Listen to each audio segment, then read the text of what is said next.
हरे कृष्णा, राधे राधे, जय माता दी। प्रिय माताओं, आज आप श्रवण कीजिएगा गर्भ कथा। लेकिन आज आप कुछ अलग जानेंगे। आज आप श्रवण कीजिएगा दीपावली पावन पर्व व्रत के दिन सुने जाने वाले गर्भ कथा। कहा जाता है कि गर्भावस्था में अगर पूरी भागवत ना भी सुन पाए तो यह दीपावली के दिन गर्भ कथा की रस पान करने से हमारे गर्भ में पल रहे शिशु पर माँ लक्ष्मी जी के जैसा ही गुण आते हैं। तो आइए इस कथा की रस पान करते हैं। अगर वीडियो अच्छी लगेगी तो लाइक कीजिएगा और चैनल पे नए हैं तो चैनल को सब्सक्राइब करके साथ ही बेल आइकन को ऑन कर दीजिएगा। हो सके तो गर्भावस्था में जितने माँ हैं सबके पास इस जानकारी को साझा कीजिएगा। तो आइए रस पान। एक माँ अपने गर्भस्थ पुत्र से संवाद करती है, बेटा आज दीपों का पर्व है, चारों ओर उजाला है, पर इस उजाले के पीछे कितनी गहरी साधना, कितनी प्राचीन कथा छिपी है, आज मैं तुझे वही बताती हूँ। माँ धीरे धीरे अपने कक्ष में दीपक जलाती है। घी की लौ मंद मंद जल रही है। वह अपने गर्भ पर हाथ रखकर मुस्कुराती है, बेटा तुझे पता है आज कौन सा दिन है? आज वह दिन है जब अंधकार पर प्रकाश की विजय हुई थी। आज दीपावली है। दीप अर्थात ज्योति और अवली अर्थात पंक्ति। यह दिन केवल दीप जलाने का नहीं, आत्मा को जगाने का दिन है। गर्भ में शिशु हल्की सी हलचल करता है। माँ के हृदय में करुणा उमड़ पड़ती है। वह कहती है, तू सुन बेटा, यह दीप केवल घर में नहीं जलते, यह मन में भी जलते हैं। आज से हजारों वर्ष पहले इसी दिन अयोध्या नगरी में भी दीप जले थे, क्योंकि 14 वर्ष का वनवास पूर्ण कर भगवान श्री राम, माता सीता और लक्ष्मण लौटे थे। बेटा, माँ बोलती है, अयोध्या उस दिन कैसे दीप्त थी। कल्पना कर, हर घर में दीप जले, हर मन में उल्लास था। जिस अयोध्या के महलों ने 14 वर्षों तक प्रतीक्षा की थी, वह नगर उस दिन जैसे पूर्ण जन्म ले चुका था। माँ कौशल्या के नेत्रों से में आंसू थे, पर वे आंसू केवल प्रेम के थे। सीता जी के चरणों में पुष्पों की वर्षा हो रही थी। माँ आगे कहती है, जब श्री राम ने नंदीग्राम में भरत को देखा, भरत ने श्री राम के चरण पकड़ लिए और बोले, भैया आपके बिना यह राज्य सूना है। राम ने कहा, राज्य हमारा नहीं, यह धर्म का है। यह तो दीपावली का सार है बेटा। जब हम अपने भीतर के राक्षसों को जीत लें तो धर्म का प्रकाश फैलता है। गर्भ में शिशु जैसे उस कथा को सुन रहा हो। माँ उसकी हलचल को महसूस कर हंसती है, तू भी सुन रहा है ना बेटा? राम ने केवल रावण को नहीं जीता था, उन्होंने अहंकार, क्रोध, मोह और लोभ को भी परास्त किया था। माँ कहती है, रावण केवल लंका का राजा नहीं था, वह ज्ञान का प्रतीक था। हर मन में एक रावण छिपा है जो कहता है, मैं जानता हूँ सब कुछ। पर दीपावली हमें याद दिलाती है कि जब हम अपने अहंकार को जलाते हैं तभी सच्ची रोशनी फैलती है। वह दिए की लौ को देखती है, बेटा यह जो दीप जल रहा है यह घी से नहीं, श्राद्धा से जलता है। दीपावली के दिन जब लोग एक एक दीप जलाते हैं तो अपने भीतर यह संकल्प करते हैं, हे प्रभु मैंने मेरे मन का अंधकार मिटा दो। माँ अब अपने गर्भ को धीरे से स्पर्श करती है। मुझे पता है बेटा, इसी दिन देवी लक्ष्मी भी समुद्र मंथन से प्रकट हुई थी। वह केवल धन की देवी नहीं, संतोष, सौंदर्य, सुदगुण और सुख की देवी है। जब देवताओं और असुरों ने समुद्र मंथन किया तो 14 रथ निकले और उनमें से एक थी महालक्ष्मी। वह कमल पर विराजमान थी। उनके 4 हाथों में शंख, पग, धन और आशीर्वाद थे। माँ मुस्कुराती है। तब देवताओं ने उनका स्वागत किया और भगवान विष्णु ने उन्हें अपने हृदय पर स्थान दिया। वह दिन था अमावस्या का, जब चारों ओर अंधकार था, पर लक्ष्मी जी के आगमन से सृष्टि में प्रकाश फैल गया। इसलिए हम इस दिन दीप जलाते हैं कि जैसे महालक्ष्मी ने अंधकार मिटाया, वैसे ही हमारे जीवन में भी दुर्भाग्य मिट जाए। माँ आप समझती है बेटा, दीपावली केवल बाहरी पर्व, दीपों का पर्व नहीं, यह आत्मा के दीप को प्रज्वलित करने का अवसर है। हर मन में दीप है, बस उसे जलाने की आवश्यकता है। जब मन का दीप जलता है तो वहाँ न लोभ रहता है, न भय, न द्वेष। वह कहती है, तू जब इस संसार में आएगा तेरे चारों ओर बहुत रोशनी होगी, पर मैं चाहती हूँ कि तेरे भीतर की ज्योति कभी न बुझे। तेरी दृष्टि में प्रेम हो, वाणी में मधुरता हो और हृदय में दया का प्रकाश हो तो दीपावली का सच्चा दीप बने जो दूसरों को भी आलोकित करे। माँ अपनी कथा को आगे बढ़ाती है, बेटा दीपावली का एक अर्थ यह भी है कि माता सीता का सतीत्व और पवित्रता फिर से अयोध्या में प्रतिष्ठित हुई। वनवास में उन्होंने कष्ट सहा पर धर्म नहीं छोड़ा। उन्होंने दिखाया कि स्त्री केवल गृहिणी नहीं, धर्म की धूड़ी है। सीता जी का आगमन भी प्रकाश का ही प्रतीक था, क्योंकि उन्होंने अंधकार में भी शांति का दीप जलाए रखा। गर्भ में शिशु जैसे हिलता है, माँ कहती है, तो जब संसार में आएगा हर स्त्री में माता सीता की झलक देखना और हर पुरुष में श्री राम का आदर। यही दीपावली का सच्चा भाव है बेटा। माँ दियों की पंक्ति सजाती है और कहती है, दीपावली पर हम जितने दीप जलाते हैं उतनी ही बार हमें याद करना चाहिए कि प्रत्येक दीप एक गुण का प्रतीक है। पहला दीप सत्य का, दूसरा दीप धैर्य का, तीसरा दीप प्रेम का, चौथा दीप क्षमा का, पांचवा दीप सेवा का। जो इन पांचों दीपों को अपने जीवन में जलाए रखता है उसके जीवन में सच्चा सुख आता है। वह जोड़ती है। इस दिन हम अपने घरों को सजाते हैं, पर बेटा असली सजावट मन की होती है। जब मन निर्मल होता है तो लक्ष्मी अपने आप विराजती है। बेटा आज की रात लक्ष्मी पूजन की रात है।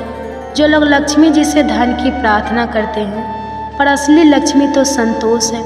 जो संतुष्ट है वही समृद्ध है।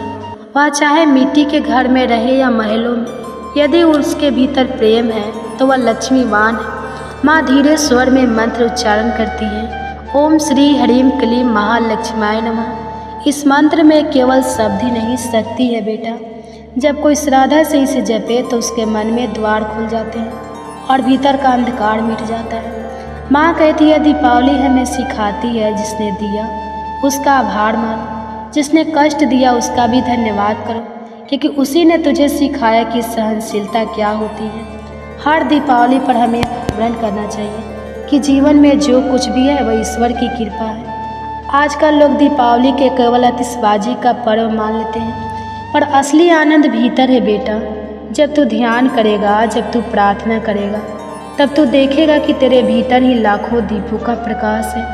वह मुस्कुराती है जो जिस दिन जन्म लेगा मैं तेरे नाम के साथ पहला दीप जलाऊंगी, तेरे लिए, तेरे संस्कार के लिए और तेरे जीवन के उजालों के लिए। दीपावली की रात लोग गंगा जल से स्नान करते हैं, क्योंकि यह केवल शरीर की शुद्धि नहीं, आत्मा की भी शुद्धि का प्रतीक है।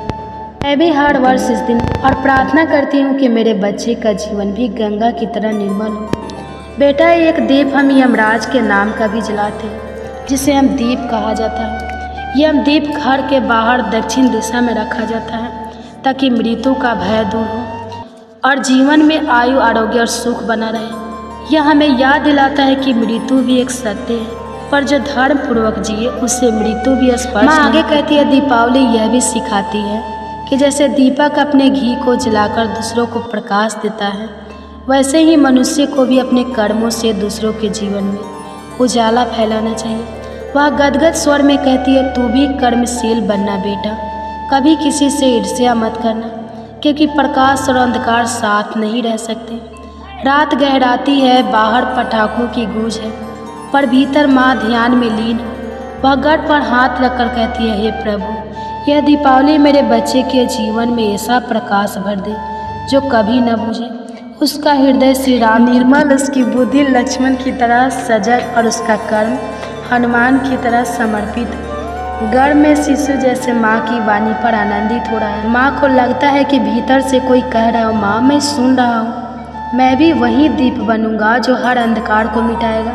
माँ की आंखों में आंसू बहते हैं। वह कहती है, मेरे लाल तो सच में दीपावली का दीप है। तेरे जन्म से पहले ही तूने मुझे प्रकाश से भर दिया। माँ अंत में कहती है, बेटा जीवन में जब जब अंधकार लगे तो दीपावली को याद करना। दीप जलाने से पहले अपने मन में एक संकल्प लेना, मैं अपने भीतर का अंधकार मिटाऊंगा। तब तू पाएगा कि जीवन स्वयं उजाला बन गया है। माँ दीप बुझाने से पहले कहती है, हे प्रभु, इस दीपावली पर सभी के जीवन में प्रेम, शांति और प्रकाश फैले। हर घर में दीप जले, पर हर हृदय भी प्रकाशित हो। पर इसका संदेश सदा जीवन रहेगा कि दीपावली केवल एक पर्व नहीं, यह आत्मा का उत्सव है। जो इसे समझ लेता है उसके भीतर सदा प्रकाश रहता है। प्रिय माता, दीपावली पर जाने वाले गर्भ कथा। अगर कथा आपको अच्छी लगी तो वीडियो को लाइक और चैनल को सब्सक्राइब जरूर कीजिएगा, और हो सके तो गर्भावस्था में जितने माँ हैं सबके पास इस जानकारी को साझा कीजिएगा। अब आप सुनिए गर्भ कथा, कृष्ण के जन्म की कथा।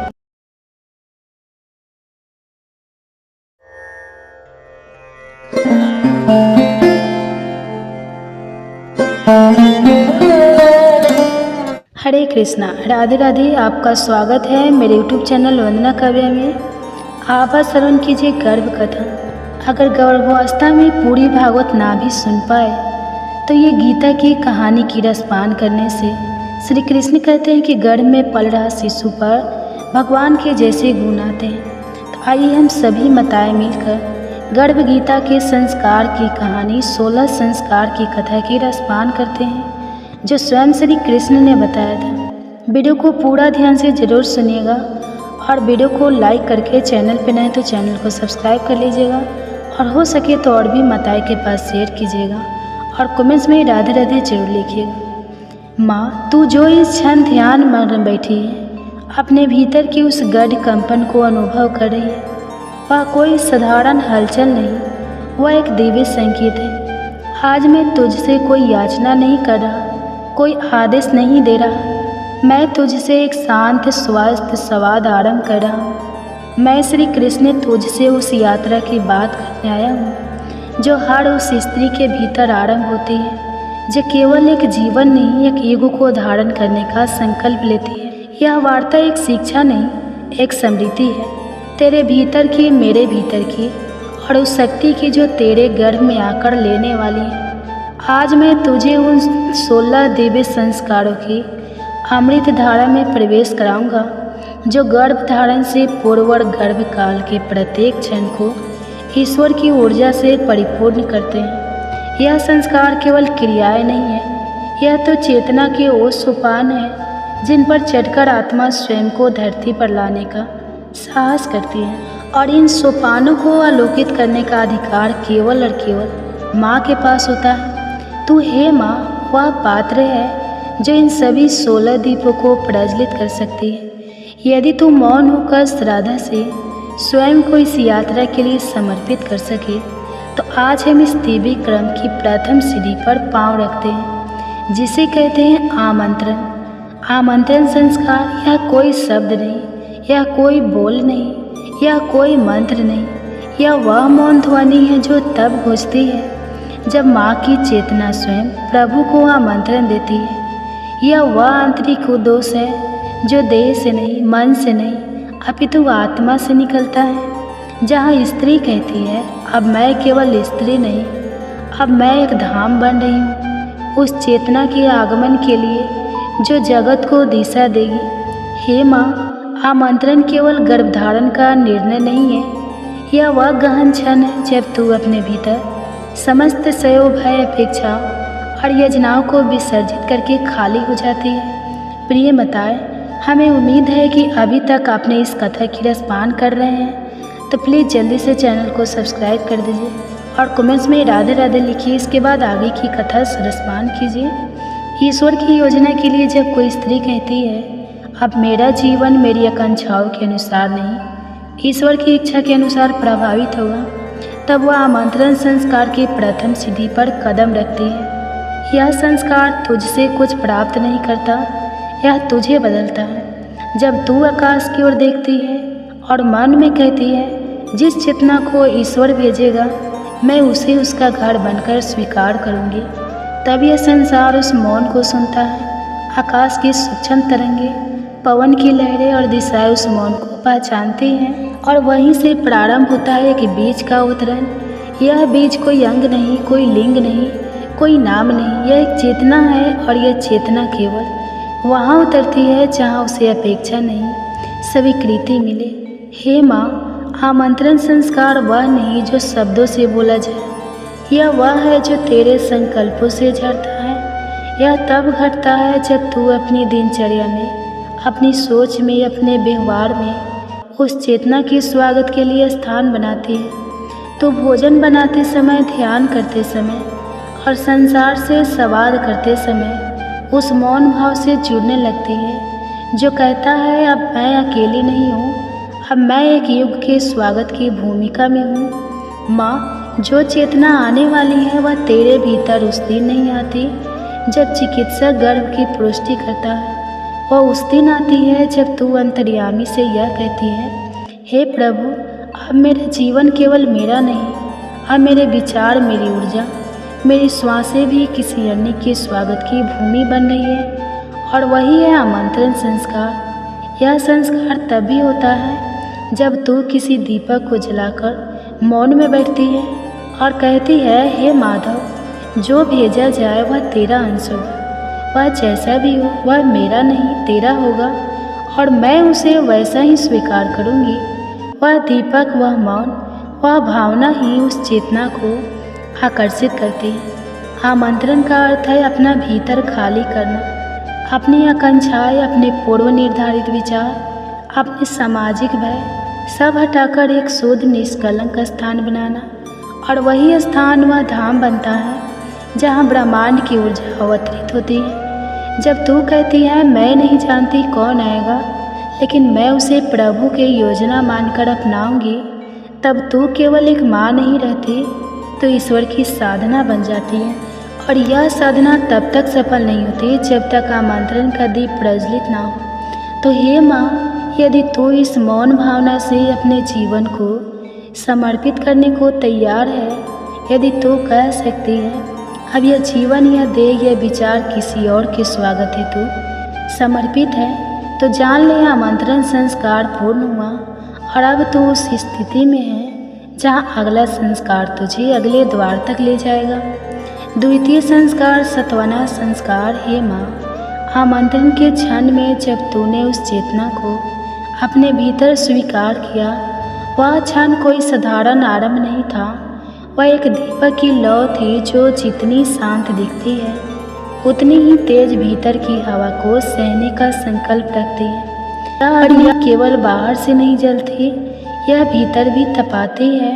और वही आरंभ होती है उस माँ की प्रथम परीक्षा, जहाँ शरीर, मन और आत्मा तीनों एक साथ चलना सीखते हैं। त्वना संस्कार उसी क्षण की भांति है जहाँ तू अपने भीतर उठते अनगिनत प्रश्नों को चुपचाप सहलाती है। यह वह प्रक्रिया है जहाँ तू स्वयं को समझाती नहीं, स्वयं को थामती है।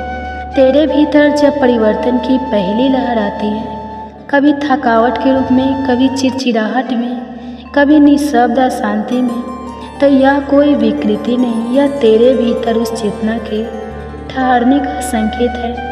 और उस क्षण तुझे किसी सलाह की नहीं, सत्वना की आवश्यकता होती है।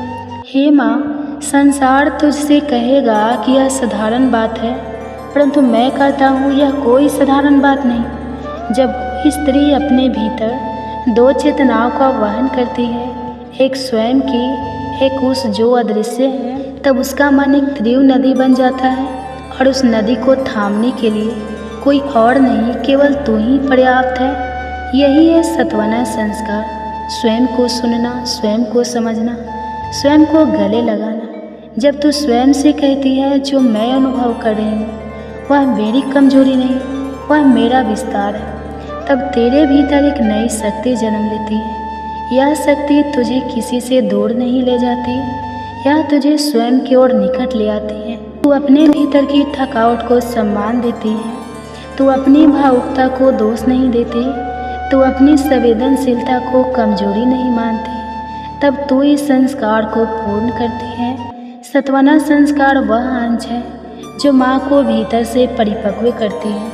यह वह भाव है जो कहता है तू टूटी नहीं है, तू बन रही है। जब तू किसी दिन मौन होकर अपनी हथेली को अपने पेट पर रखती है और कहती है आज मैं थकी हूँ पर मैं स्वयं से नाराज नहीं हूँ, तब सृष्टि तेरे भीतर एक मौन संगीत भरती है। यह एक कोह संगीत है जो उस चेतना तक पहुँचता है जिसे तू जन्म देने वाली है, क्योंकि माँ का प्रत्येक भाव केवल उसकी अनुभूति नहीं, उस चेतना की पहली भाषा है। हे माँ, सत्वना कोई शब्द नहीं, कोई प्रक्रिया नहीं, यह वह मौन स्पर्श है जो तू स्वयं को देती है जब तू अपने भीतर की उदासी को नाम देती है और फिर कहती है मैं तेरे साथ हूँ, तब तू केवल माँ नहीं रहती, तू एक संपूर्ण सृष्टि की संरक्षिका बन जाती है। यही वह शक्ति है जो तेरे विचारों को शांति, तेरे शरीर को विश्राम और तेरे गर्भ को स्थिरता देती है। इसलिए हे माँ, जब भी तू अस्थिर हो, व्याकुल हो, भयभीत हो, उस क्षण किसी उत्तर की तलाश मत कर, केवल बैठ जा और अपने भीतर यह कह, हे माधव, मैं जानती हूँ यह सब सामान्य नहीं, पर यह सब आवश्यक है। मैं स्वयं को पूरा स्वीकार करती हूँ। यही है वह वाक्य जो सात्वना को संस्कार बना देता है। जब तू स्वयं की आँखों में करुणा से देखना सीख जाती है तो वही करुणा उस चेतना तक पहुँचती है जो तेरे भीतर भविष्य का बीज लिए बैठी है, और तब यह संस्कार पूर्ण होता है।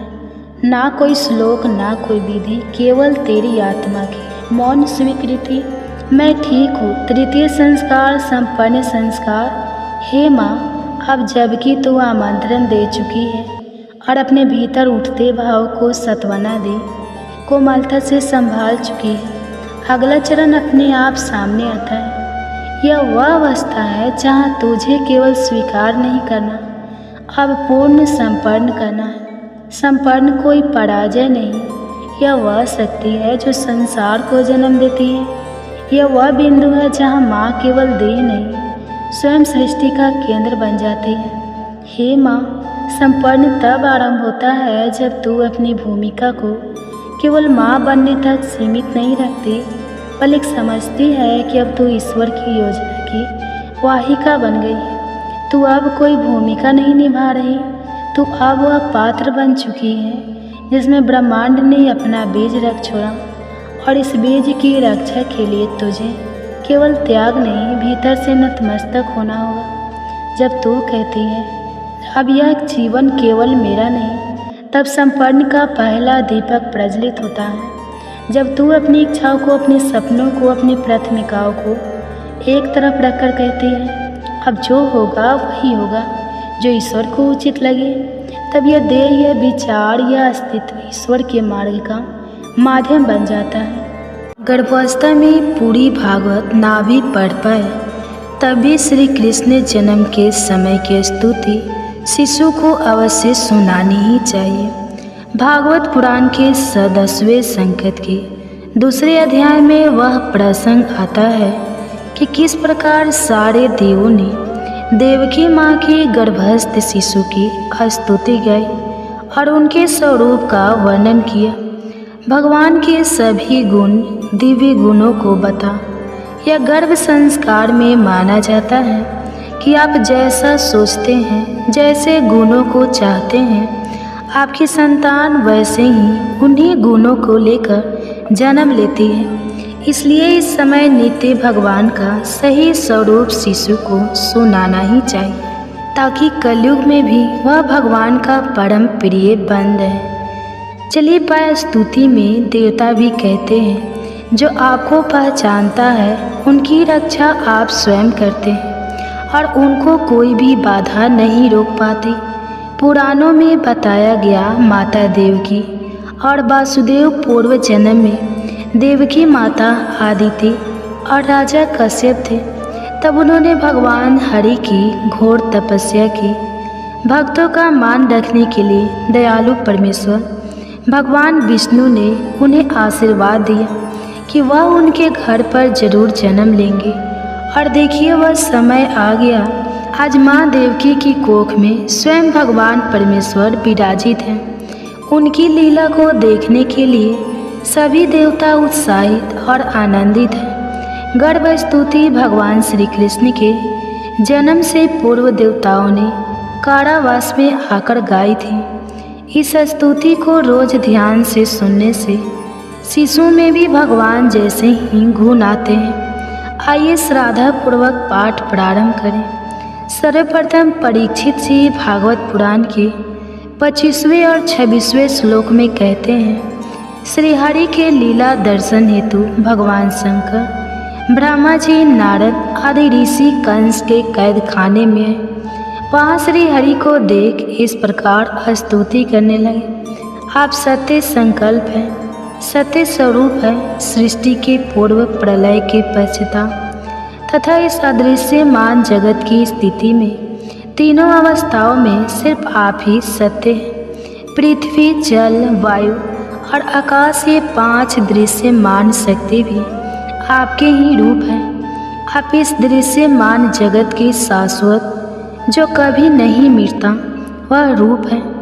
भगवान, हम सभी बस आपके सत्य स्वरूप के शरण में ही आए हैं। हे प्रभु, आप ही संसार रूपी वृक्ष की उत्पत्ति के आधार हैं। आप में ही इसका प्रलय होता है और आपकी कृपा से ही इसकी रक्षा होती है। जिनका चित्त आपके द्वारा ही की गई माया से भ्रमित हो जाता है, वह सत्य को नहीं समझ पाते और वह संसार की उत्पत्ति, उसका रक्षण करने वाले और प्रलय करने वाले ब्रह्मा देवताओं को अलग अलग रूप में देखते हैं, परंतु तत्व ज्ञानी पुरुष तो सबके रूपों में केवल आपका ही दर्शन करते हैं। आप ज्ञान स्वरूप आत्मा हैं।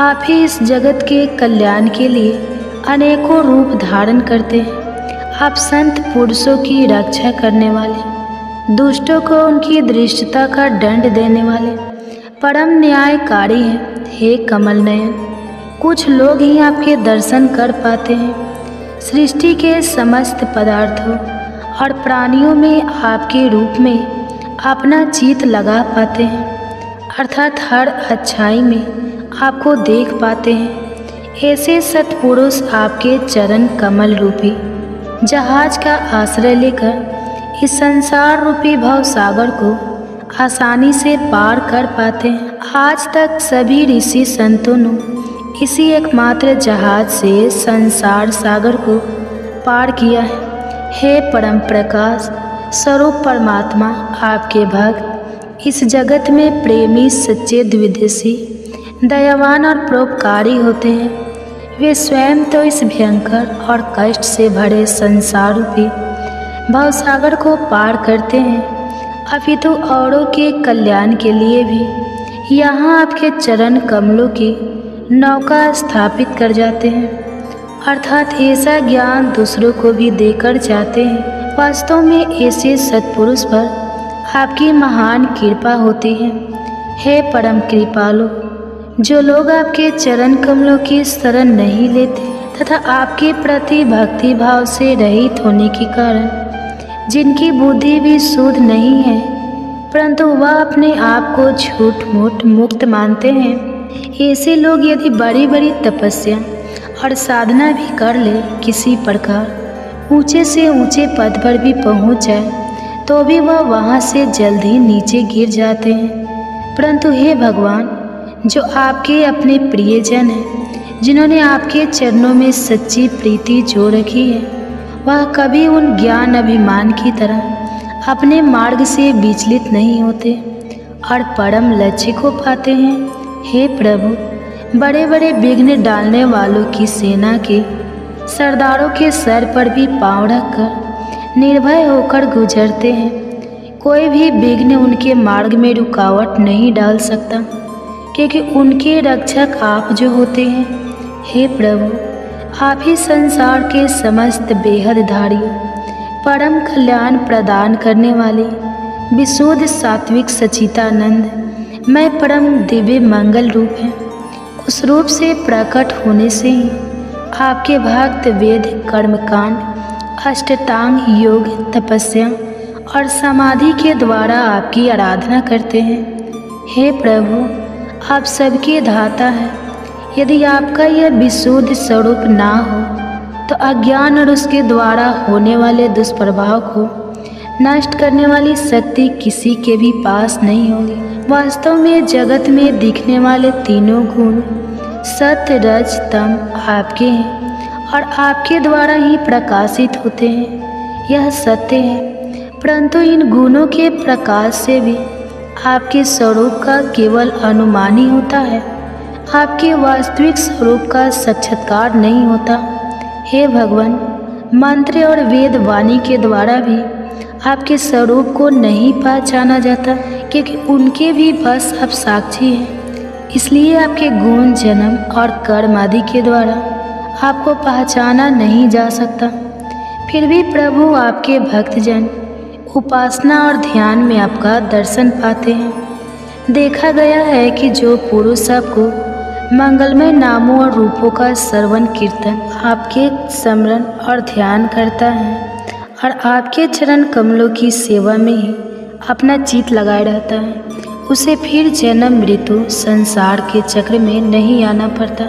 संपूर्ण दुखों को हरने वाले भगवान सर्वेश्वर है। यह पृथ्वी तो आपके चरण कमल ही है। आपके अवतार से इसका भार दूर होना धन्य है प्रभु।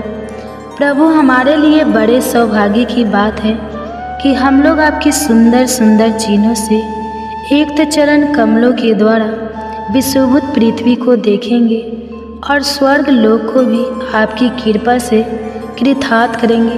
प्रभु, आप अजन्मा हैं, अर्थात आपका कभी जन्म नहीं होता। फिर भी यदि आपके जन्म के कारण के संबंध में हम कोई तर्क ना करें तो यह कह सकते हैं आपका दिल विनोद है। ऐसा कहने का कारण यह है कि आप तो जन्म मरण से परे स्वस्थ सच्चिदानंद स्वरूप है। इस जगत की उत्पत्ति, स्थिति तथा प्रलय सब कुछ आप में ही स्थापित है। हे प्रभु, आपने जैसे अनेकों बार मत्स्य, कश्यप, नरसिंह, वरा, हंस, राम, परशुराम और वामन अवतार धारण करके हम लोगों की और तीनों लोगों की रक्षा की है, वैसे ही आप इस बार भी पृथ्वी का भार हरण कीजिए। यदुनंदन, हम आपके चरणों में वंदना करते हैं। देवता देवकी जी को भी संबोधित करते हुए कहते हैं, माता जी, ये बड़े सौभाग्य की बात है। आपकी कोख में हम सबका कल्याण करने के लिए स्वयं भगवान पुरुषोत्तम अपने ज्ञान, बल आदि अंशों के साथ पधारे हैं। तब आप तन से तनिक भी मत डरिए। अब तो बस कुछ ही दिनों का मेहमान है। आपका पुत्र यदुवंश की रक्षा करेगा, इस पूरे जगत का वह कल्याण करेगा। पूर्ण पृथ्वी प्रभु की आभारी युगों युगों तक रहेगी। ऐसी परम कल्याणकारी प्रभु की हम नित्य स्तुति गाते हैं, उनको नमन वंदन करते हैं। ओम श्री कृष्णाय नमः। ये गर्भ कथा प्रिय माता। वीडियो को शुरू करने से पहले आइए प्रार्थना करिए, हे कृष्ण, जो भी माँ आज इस अमृत वाणी को सुन रही है, उनके जीवन में आपकी कृपा सदा बनी रहे और उनके सभी कष्ट दूर हो और उनके गर्भ में पल रहा शिशु स्वस्थ और बुद्धिमान हो। माँ, इस अद्भुत वाणी को सुनने से पहले अपने विचार और भक्ति को व्यक्त करते हुए नीचे कमेंट्स में जय श्री राधे कृष्ण जरूर लिखें। आपकी यह भक्ति हमारी इस यात्रा को और भी अद्भुत बनाएगी। और हाँ, अगर आपका दिल सच में कृष्ण प्रेम से भरा है तो इस वीडियो को हर गर्भवती माँ के पास जरूर शेयर करें, जिन्हें आप अपने जीवन में सबसे ज़्यादा मानते हैं, क्योंकि हो सकता है आपकी एक शेयर से किसी की ज़िंदगी में राधे कृष्ण का दिव्य प्रकाश उतारे। साथ ही यदि आप हमारे चैनल वंदना काव्या पर नए हैं तो अभी सब्सक्राइब करें और घंटी के बटन को दबाएं, ताकि आप हमारी हर नई भक्ति यात्रा का हिस्सा बन सकें। तो चलिए बिना देरी किए इस दिव्य यात्रा की ओर बढ़ते हैं। आपने तो महाभारत में कहानी सुना ही होगा राजा परीक्षित की। आज उसी की कहानी मैं सुना रही हूँ। कहा जाता है कि गर्भावस्था में गर्भवती माँ को अगर पूरी भागवत चिंता ना भी सुन पाए तो ये महाभारत की कहानी रसपान करने से उनके सारे दुख दर्द दूर हो जाते हैं और गर्भ में पल रहा शिशु स्वस्थ होते हैं। तो आइए इस कथा की रसपान करते हैं। प्राचीन समय की बात है। बलरामपुर नामक किसी गांव में गोपाल नाम का एक किसान रहता था। वह किसान बड़ा ही निर्धन था। उसके परिवार को 2 वक्त की रोटी भी बड़ी मुश्किल से नसीब हो पाती थी। किसी तरह उस किसान का परिवार गरीबों में अपना जीवन गुजार रहा था। कुछ दिनों के बाद उस किसान के घर में एक बच्चे का जन्म हुआ। जब किसान के घर में बच्चे ने जन्म लिया तो बच्चे को पाकर किसान और उसकी पत्नी बहुत प्रसन्न हुई। उनकी खुशी का कोई ठिकाना नहीं रहा, क्योंकि शादी के कई साल बाद उनके आंगन में बच्चे की किलकारी गूंजी थी। जब आसपास के लोगों को यह पता चला कि किसान के घर में बच्चे का जन्म हुआ है, तो आसपास के लोग और नाते रिश्तेदार किसान की पत्नी को बधाई देने के लिए उसके घर आने लगे। किसान गोपाल के घर जश्न का माहौल था, खूब खुशियां मनाई जा रही थी।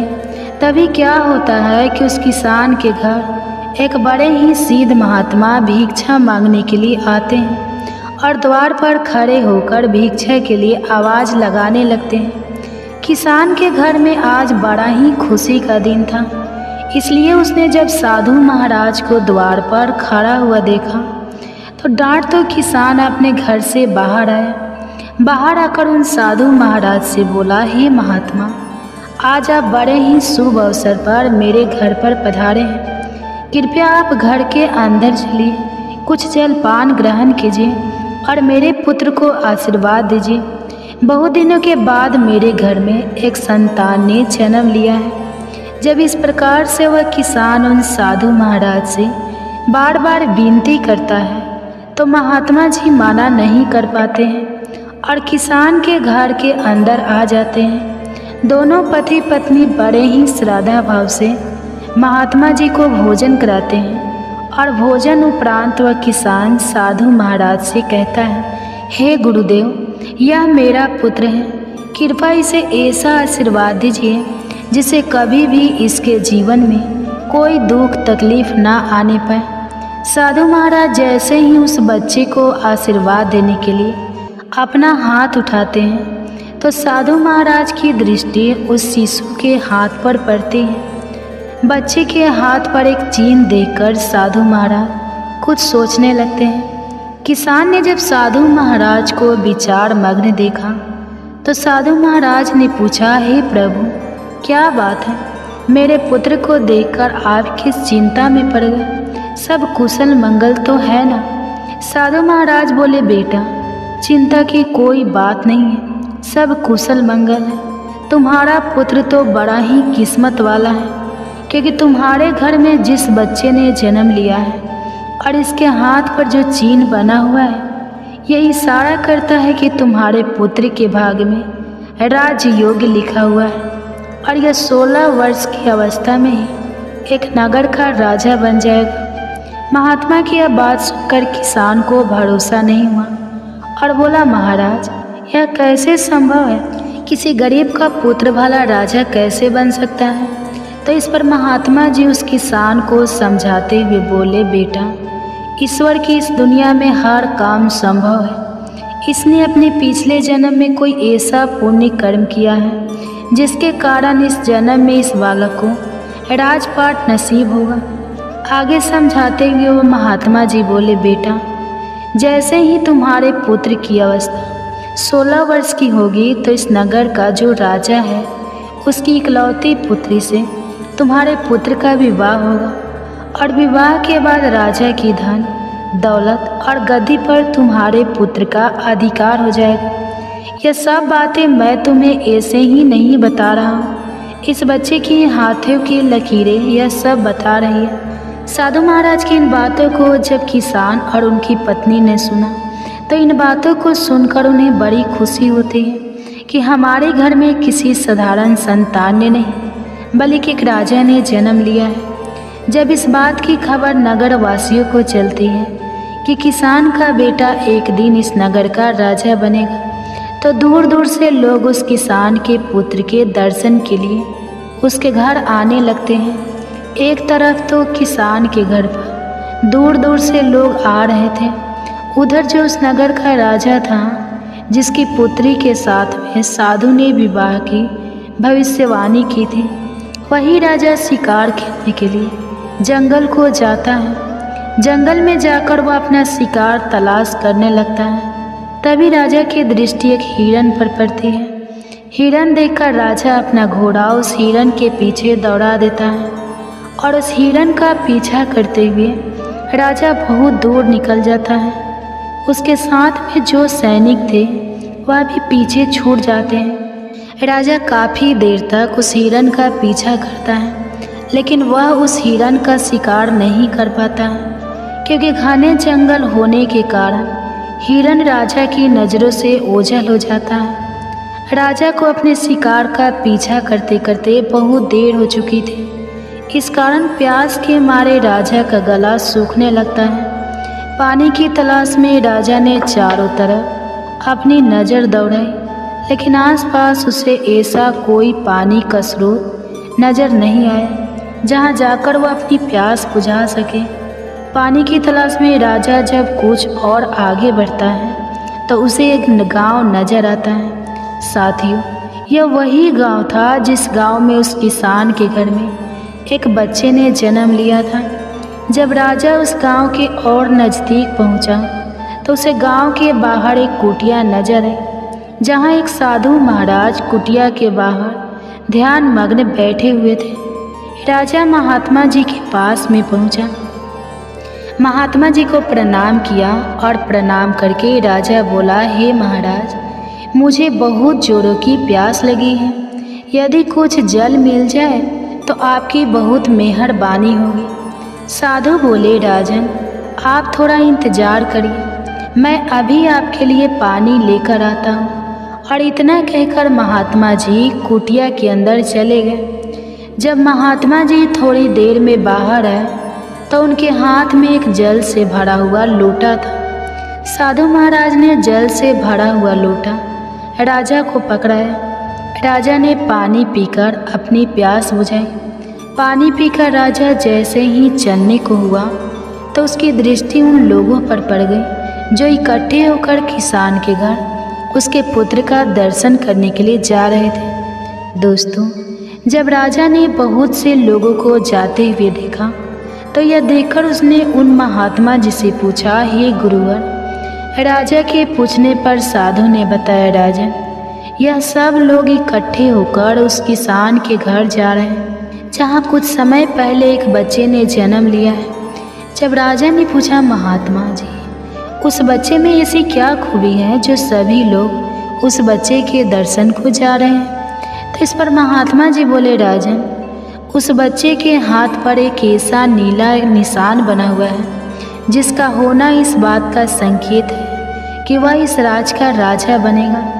राजा बोला, महात्मा जी, यह सब झूठी बातें हैं, ऐसा कभी नहीं हो सकता, क्योंकि इस राज का राजा तो मैं हूँ। भला मैं उस गरीब किसान के पुत्र को अपने राज्य का राजा क्यों बनाऊंगा?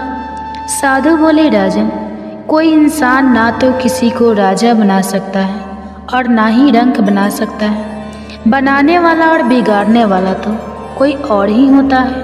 और रही बात उस किसान के पुत्र के राजा बनने की, तो मैं आपकी जानकारी के लिए बता दूं कि आज से 16 वर्ष के बाद उस किसान के पुत्र का विवाह आपकी इकलौती बेटी के साथ में होगा और विवाह के बाद वह इस नगर का राजा बन जाएगा।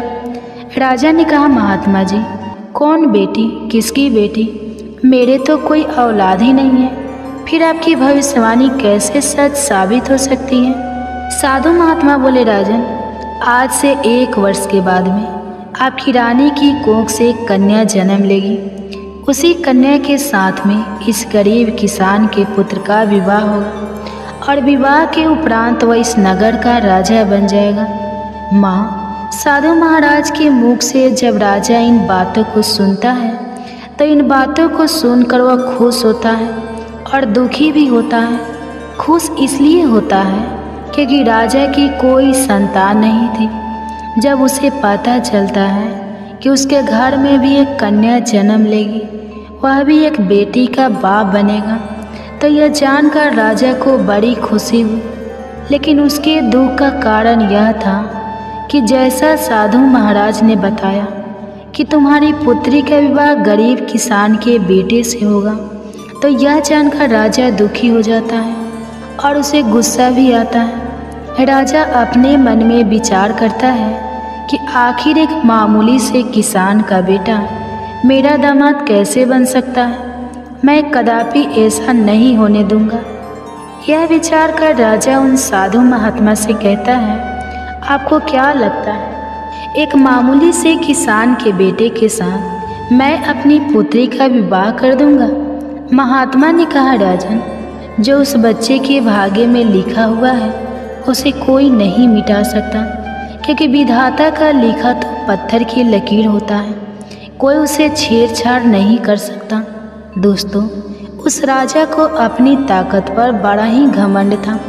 उसने कहा, महात्मा जी, चाहे कुछ भी हो जाए, मैं अपनी बेटी का विवाह उस 2 कौड़ी के किसान के बेटे से हरगिज नहीं होने दूंगा। और रही बात विधाता के लिखे की, तो मुझ में इतना सामर्थ्य है कि मैं उस विधाता के लिखे को भी मिटाकर रख दूंगा। महात्मा जी ने मुस्कुराते हुए कहा, राजन, मैं भी यही हूँ और आप भी यही हो। पहले वह समय आने दो, फिर देखते हैं कि क्या होता है, कौन किस पर भारी पड़ता है। राजा ने कहा, ठीक है महात्मा जी, समय आने दो, फिर आप देखना। यह कहकर राजा साधु महाराज को प्रणाम करके अपने घोड़े पर सवार होकर अपने महल को चल देता है। महल पहुंचकर राजा विचार करता है, ऐसा क्या किया जाए जिससे सांप भी मर जाए और लाठी भी ना टूटे। मैं ऐसा क्या करूं कि ऐसी नौबत ही नहीं आए कि मुझे अपनी बेटी का विवाह उस गरीब किसान के बेटे से करना पड़े। पूरी रात राजा इसी कसमस में गुजार देता है। काफ़ी सोचने के बाद उसे एक युक्ति नजर आई। अगले दिन राजा अपना ब्राह्मण भेष बनाकर उस किसान के गांव में जाता है। गांव पहुंचकर जब उसने गांव वालों से पूछा कि उस किसान का घर कौन सा है जिस घर में कुछ दिन पहले एक बच्चे ने जन्म लिया है, तो गांव वालों ने उस किसान गरीब के घर का पता बता दिया। पता पूछकर राजा उस किसान के घर पर पहुंचा और बाहर से ही आवाज़ लगाई, क्या कोई घर में है? हमें कुछ दान करो, हम भूखे ब्राह्मण हैं। आवाज़ सुनकर किसान अपने घर से बाहर आता है और ब्राह्मण को प्रणाम करता है और कहता है, हे महाराज, मैं आपकी क्या सेवा कर सकता हूँ? तब ब्राह्मण बना राजा कहता है, हमें कुछ दान दे दो, हम बहुत दूर से चल कर आए। आगे ब्राह्मण किसान से कहता है, मैं भाग्य भी देखता हूँ, मुझे ऐसा लग रहा है कि तुम्हारे घर में कोई पुत्र भी है और तेरे पुत्र के दाएं हाथ में नीले रंग का निशान है। किसान कहने लगा, हाँ बाबा। ब्राह्मण कहने लगा, हम सब कुछ जानते हैं, आप उस पुत्र को हमें दिखा दो। वह किसान अपने पुत्र को घर से लेकर बाहर आया और ब्राह्मण को दिखाने लगा। इसके बाद ब्राह्मण कहने लगा, यदि यह पुत्र तुम्हारे साथ रहेगा तो 16 साल के बाद इसकी मृत्यु हो जाएगी, और यदि तुम इस बच्चे को किसी को दान कर दोगे तो 16 वर्ष बाद वह तुम्हें लौटा जाएगा। यदि तुम इस बच्चे को अपने पास रखना चाहते हो तो यह मर जाएगा। इस बात को सुनकर किसान रोने लगा और कहने लगा, बाबा, हम अपने बच्चे को अपने से अलग नहीं कर सकते। ब्राह्मण कहने लगा, यदि तुम किसी और को नहीं देना चाहते तो मुझे इसे दे दो, 16 वर्ष के बाद इसे मैं तुम्हें लौटा दूंगा। राजा आगे समझाते हुए बोला, भाई देखो, मैं आपका बच्चा आपसे हमेशा के लिए थोड़ी ही मांग रहा हूँ। मैं तो तब तक के लिए मांग रहा हूँ जब तक वह 16 वर्ष का ना हो जाए, क्योंकि इसी में इस बच्चे का जीवन है। जब उसको 16 वर्ष पूरा हो जाए और इसकी विवाह योग्य उम्र हो जाए तो मैं तुमको तुम्हारा बच्चा वापस लौटा दूंगा, फिर आप अपने पुत्र के साथ सुखपूर्वक रहना। दोस्तों, सीधा साधा किसान जब भेष बदले हुए राजा की इन बातों को सुनता है तो उसे राजा की बातों में सच्चाई नजर आती है और वह किसान बच्चा देने के लिए हाँ कर देता है। बेचारे को नहीं पता था कि यह ब्राह्मण के भेष में इस नगर का राजा है और इसकी इन बातों के पीछे कुछ और ही मंशा छुपी हुई है। किसान अपनी पत्नी के पास जाता है और अपनी पत्नी से कहता है, भगवान, हमारे दरवाजे पर एक बड़े ही दयालु ब्राह्मण आए हैं और कहते हैं कि अगर यह बच्चा हमारे पास रहेगा तो 16 वर्ष के बाद उसकी मृत्यु हो जाएगी, इसलिए वह हमारे बच्चे का पालन पोषण करना चाहते हैं। अपनी पति की इन बात को सुनकर पहले तो उस किसान की पत्नी मना करती है, लेकिन किसान जब अपनी पत्नी को बताता है कि वह बच्चा हमारा बच्चा हमेशा के लिए नहीं बल्कि कुछ सालों के लिए अपने घर रखना चाहते हैं, तो यह सुनकर किसान की पत्नी भी अपने बच्चे को ब्राह्मण को देने के लिए तैयार हो जाती है। दोनों पति पत्नी अपने कलेजे के टुकड़ों को लेकर घर के बाहर आते हैं और ब्राह्मण बने हुए राजा को अपना बच्चा देते हुए कहते हैं, हे ब्राह्मण देव, हम अपना बच्चा तो आपको दे देंगे, लेकिन हमारी एक शर्त है। दोस्तों, ब्राह्मण बने राजा ने पूछा, क्या शर्त है? तो किसान की पत्नी बोली, जब मेरा बेटा 16 वर्ष का हो जाए तो तुम्हें हमारा बच्चा वापस करना होगा। यदि आपको हमारी ये शर्तें मंजूर हो तो ही हम तुम्हें अपना बच्चा दे सकते हैं। राजा ने कहा, मुझे तुम्हारी सभी शर्त मंजूर है, अब आप मुझे अपना बच्चा दे दीजिए। जब आपका बच्चा 16 वर्ष का हो जाएगा और उसकी विवाह योग्य उम्र हो जाएगी तो मैं तुम्हारा बेटा वापस कर जाऊंगा। अब आप विलम्ब ना करिए और अपना बच्चा मेरे हवाले कर दीजिए। मैं इस बच्चे का आपसे भी ज़्यादा अच्छा ख्याल रखूंगा। इस प्रकार वह किसान दंपति अपने बच्चे के हित के खातिर अपने नवजात शिशु को ब्राह्मण बने हुए राजा के हवाले कर देते हैं और राजा खुशी खुशी उस बच्चे को लेकर आगे को चल देता है। राजा आज बहुत प्रसन्न था क्योंकि आज वह अपनी योजना में सफल हो रहा था। राजा बच्चे को लेकर के एक नदी किनारे पहुंचा। नदी किनारे पहुंचकर राजा ने सोचा, मैं इस बच्चे का गला दबाकर इसका काम तमाम कर देता हूं और मारने के बाद मैं इस बच्चे की लाश को नदी के जल में प्रभावित कर दूंगा। लेकिन बच्चे का जब उसने मासूम चेहरा देखा तो उस बच्चे का चेहरा देखकर राजा का विचार बदल गया। वह मन ही मन सोचने लगा, तेरा क्या बिगाड़ा है जो तू इसे मारना चाहता है? क्यों इस मासूम बालक की हत्या का पाप अपने सिर लेना चाहता है? इस पाप के लिए तो तुझे नरक में भी जगह नहीं मिलेगा। राजा जब अपनी अंतरात्मा की इस आवाज़ को सुनता है तो उसके हाथ कांपने लगते हैं। वह बच्चे की हत्या नहीं कर पाता है। फिर सोचता है, क्या करूं? यही विचार कर राजा एक ऐसा संदूक तैयार करता है जिसमें बच्चे को सांस भी मिलती रहे और वह पानी में भी ना डूबे। संदूक तैयार होने के बाद उसके आगे क्या होता है, इसके बाद की बात हम जानेंगे इसी राजा परीक्षित की गर्भ कथा के दूसरे अध्याय में कल जानेंगे। अगर आप इस कथा को कल श्रवण करना चाहते हैं तो हमारे चैनल को सब्सक्राइब करके रख लीजिए और साथ ही बेल आइकन को ऑन करके रख लीजिए ताकि इसके अगला पार्ट आए तो कल आप सबसे पहले श्रवण कर सकें। सुनिए गर्भ कथा। आज हम श्रवण करेंगे गर्भ कथा। कुरुक्षेत्र में जब श्री कृष्ण ने जो गर्भ गीता के ज्ञान अर्जुन को सुनाया था, आज हम उसी कथा की रसपान करेंगे। इसलिए वीडियो को पूरा देखिएगा और श्रवण करने से पहले आप अगर चैनल पर नए हैं तो चैनल को सब्सक्राइब कर लीजिए और साथ ही बेल आइकन को ऑन कर लीजिए ताकि ऐसे ही गर्भ कथा की नोटिफिकेशन आप सबके पास सबसे पहले पहुंचे। और हाँ, कमेंट्स में हरे कृष्णा राधे राधे जरूर लिखिएगा। चलिए इस कथा की रसपान करते हैं। अर्जुन पूछते हैं, हे मधुसूदन, कृपा करके गुरु दीक्षा के बारे में भी कुछ बताने का कष्ट करें।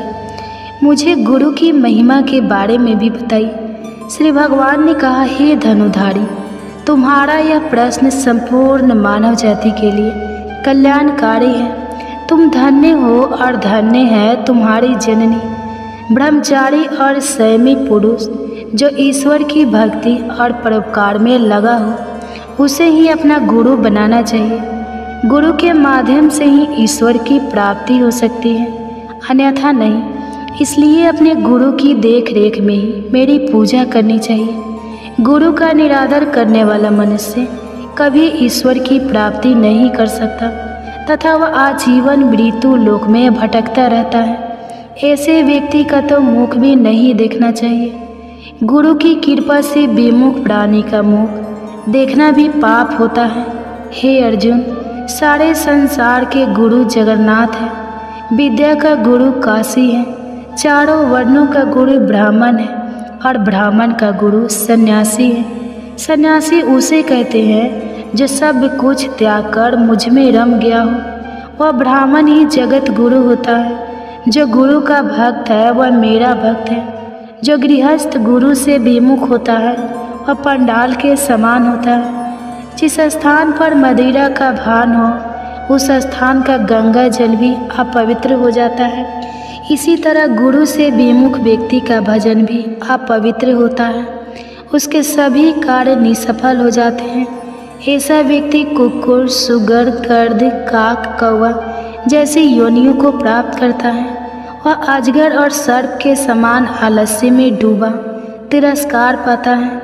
गुरु दीक्षा के बिना प्राणी का उद्धार संभव नहीं है। जो गुरु की सेवा करता है उसे कई अश्वमेध यज्ञों के पुण्य का फल प्राप्त होता है। हे अर्जुन, जो प्राणी गर्भ गीता में अंकित हमारे इस संवाद को पढ़ेंगे और सुनेंगे वे गर्भ के दुख से बचेंगे। वे नरक योग की 84 लाख योनियों में जन्म मरण के चक्र से मुक्त हो जाएंगे। भगवान श्री कृष्ण के मुखार विंद से इस प्रसंग को अर्जुन ने बड़े ध्यान से सुना। इसी प्रसंग को गर्भ गीता के नाम से जाना जाता है। एक सुशील, ज्ञानी और संस्कारी संतान की प्राप्ति के लिए अब गर्भस्थ शिशु को सतयुग के समय की एक बहुत ही प्रेरक और देवी कथा सुनाई गई, जिसके लिए हम आपको सतयुग के उस समय में ले चलते हैं। उस समय प्रदेश के राजा उत्तानपाद रहते थे। उनकी 2 रानियां थीं, सुरुचि और सुनुति। सुरुचि बहुत सुंदर थी और राजा को अत्यंत प्रिय भी थी। उसके पास सुख सुविधाओं की कोई कमी नहीं थी। इसी कारण सुरुचि रानी का पुत्र उत्तम भी अपने पिता राजा उत्तानपाद का दुलारा था। राजमहल के बाहरी हिस्से में दूसरी रानी सुनीति रहती थी। उनका स्वभाव महापुरुषों जैसा था। वे धर्म मार्ग पर चलती थी, सभी के प्रति दया, प्रेम और करुणा का भाव रखती थी। ऐसा ही आचरण देखकर उनका पुत्र ध्रुव भी बड़ा हो रहा था। एक दिन सुबह का समय था। भगवान सूर्य का प्रकाश धीरे धीरे पूरे प्रदेश को प्रकाशित कर रहा था। सभी बच्चे घर से के बाहर अपने मित्रों के साथ विभिन्न प्रकार के खेल खेल रहे थे। भीतर राज दरबार सजा हुआ था।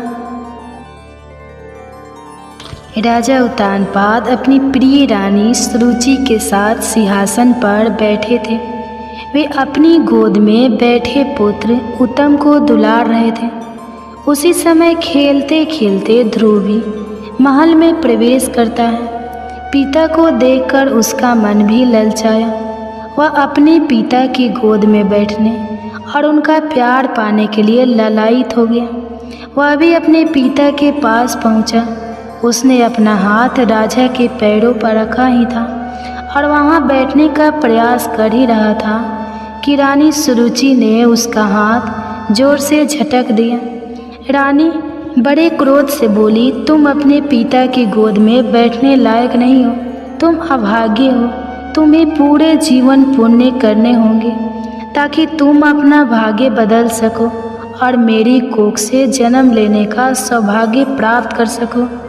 तभी तुम पिता का प्रेम और दुलार पा सकते हो।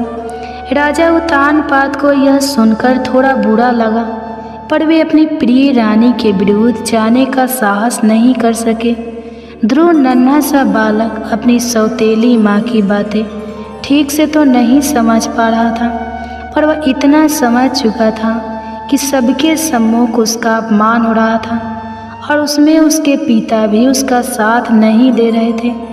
इसलिए वह रोता बिलखता माँ माँ पुकारता हुआ राजमहल के बाहर चला जाता है। पूजा कक्ष में बैठी रानी सुनुति अपने पुत्र की करुण आवाज़ सुनकर कांप गई और बाहर भागती हुई गई और अपने बच्चे को सीने से लगा लिया।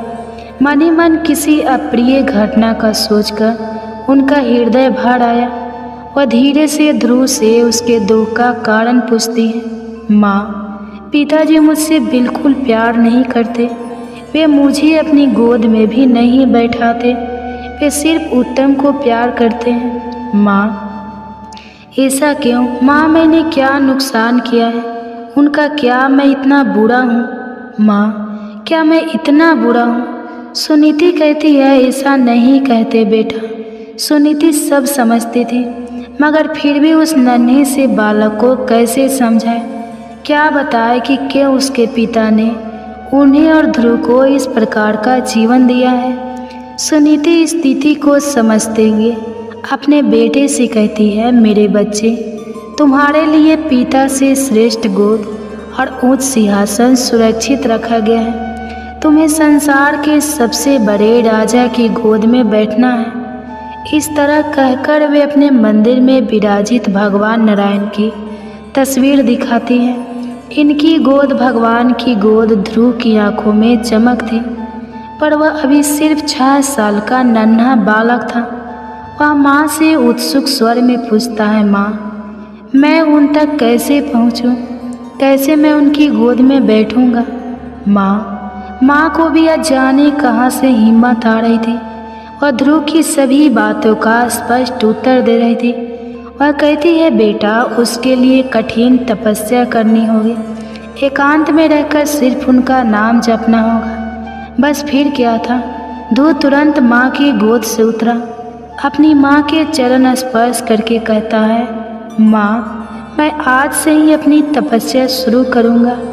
मैं एकाग्रता से नाम जप कर नारायण की गोद में बैठूँगा। माँ, मैं उनकी गोद में बैठकर सबसे पहले तुझे पुकारूंगा। माँ, तो देखना, तेरा बेटा भी सौभाग्यशाली है। वह ब्रह्मांड की राजा की गोद में बैठेगा। माँ कुछ समझ पाती उससे पहले ही ध्रुव जंगल की ओर जाने लगा। माँ एकदम बिलख पड़ी।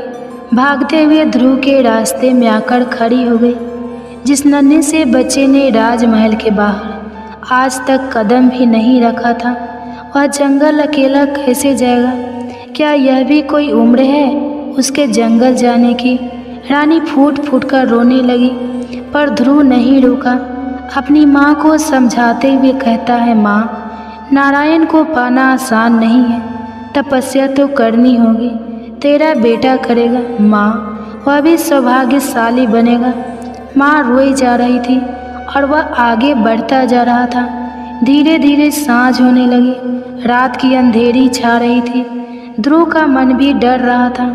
मन कर रहा था फिर से अपनी माँ के आंचल में चला जाए, उसकी गर्माहट में रोते रोते सो जाए। पर तुरंत उसे अपनी सौतेली माँ के कहे सब याद आ रहे थे, इसलिए वह दुगुनी रफ्तार से आगे की ओर बढ़ रहा था। वह कुछ समझ पाता उससे पूर्व ही कुछ स्वर सुनाई दिए, नारायण नारायण। देवर्षि नारद भगवान की इच्छा के अनुरूप ही नन्हे ध्रुव का मार्गदर्शन करने आए थे। वे बालक के दर्द को समझ रहे थे, साथ ही उसका भविष्य भी जानते थे, इसलिए उन्होंने उसे उचित स्थान बताया और भगवान का मंत्र सिखा दिया। फिर क्या था, रात के अंधेरे में झिंगुर की आवाज़ के साथ ध्रुव के मंत्र के स्वर भी जंगल में गूंजने लगे। धीरे धीरे ध्रुव अपनी तपस्या में लीन होने लगा। इधर राज दरबार में यह बात आग की तरह फैल गई। हर किसी ने दैवी आवाज़ में राजा उत्तानपाद और सुरुचि की निंदा की। राजा उत्तानपाद की भी आंखें खुल गई थी। उन्हें अपने मासूम से बेटा का चेहरा नजर आ रहा था। उसका मासूम चेहरा देखकर वे भी अंदर से कांप रहे थे। उन्हें लग रहा था कि वास्तव में वे कैसा भयंकर पाप कर बैठे हैं। इधर सुनीति का रो रो कर बुरा हाल था। आखिर राजमहल में उसके पुत्र के अलावा और था ही कौन? उसे बार बार याद करके बस रोती जा रही थी। राजा भी अब अपनी पत्नी गलती को मानकर ध्रुव को मनाने के लिए जंगल की ओर निकल रहे थे, पर तभी उन्हें पूर्व देवर्ष मिले। उन्होंने राजा को रोक दिया। आपका पुत्र कोई साधारण पुत्र नहीं है। वह तेजस्वी बालक सचमुच नारायण की गोद में विराजेगा। आपकी और आपके राज्य की कीर्ति को संपूर्ण ब्रह्मांड में फैलाएगा। उसका जन्म इसी हेतु हुआ है, इसलिए हे राजन, आप शंका ना करें। बल्कि निश्चित रहे वह जल्द ही आप सभी के पास लौट आएगा। इधर ध्रुव अपनी तपस्या में लीन था। जंगली जानवरों की आवाज़ें और उनके संताने का भय आसपास हमेशा बना रहता। वह कभी बंदरिया के समीप उसके बच्चे को लिपटा देखता तो उसका मन भी भर आता, पर वह किसी भी कीमत पर लौट जाना नहीं चाहता था। 6 साल के बच्चे का ऐसा दृढ़ निश्चय कि अनेक प्रलोभन और अनेक भय दिखाने पर भी वह नारायण जाप से अलग नहीं हुआ। 6 महीना से अकेला नन्हा बालक तपस्या कर रहा था और उसकी चाह भी थी तो क्या, बस एक बार नारायण की गोद में बैठना है। इसे देखकर भगवान भी अधिक समय तक उससे दूर नहीं रह पाए। वे ध्रुव के समीप पहुंचकर प्यार से उसके सिर पर हाथ रखते हैं। ध्रुव अपनी आंखें खोलता है। उसे विश्वास नहीं होता कि उसके सम्मुख कौन खड़ा है। चतुर्भुज रूप में स्वयं नारायण। वह बार बार आंखें बंद करता खोलता, खुद को चिमटी काटता। वह सोच ही नहीं पा रहा था कि यह क्या हो रहा है उसके साथ। भगवान उसकी मासूमियत देखकर हुर्रा उठते। वे उसे तुरंत उठाकर अपनी गोद में बैठा लेते, मानो अब तो धरती आकाश सब फूल बरसा रहे हो। जंगल की प्रत्येक कली फूल बनकर उस पर गिर जाना चाहती हूँ। प्रकृति खुशी से झूमना चाहती हूँ। सारे पशु पक्षी खुशी से गाने लगे। हवाएं मधुर स्वर में बांध यंत्र बजा रही है। पूरे वातावरण में एक अद्भुत सा आनंद छा गया है। ध्रुव की आंखें खुशी से टिमटिमाने लगी। वह धीरे से प्रभु से कहता है, प्रभु अब कोई मुझे और मेरी माँ को अभागा नहीं कहेगा ना। भगवान ने अपने दोनों हाथों से कसकर ध्रुव को समेट लिया। नहीं बेटा, तुम ब्रह्मांड में वह स्थान पाओगे जिसके आगे देवी देवता और सब तस्वीर परिक्रमा करेंगे। प्रलय काल में भी तुम सुरक्षित रहोगे। तुम्हारी कीर्ति अनंत जन्मों तक फैली रहेगी। हर मनुष्य तुम जैसी संतान की प्राप्ति करना चाहेगा। तुम और तुम्हारी माँ श्रेष्ठ गति को पाओगे। ध्रुव अपने दोनों हाथ जोड़कर प्रभु को नमन करता है।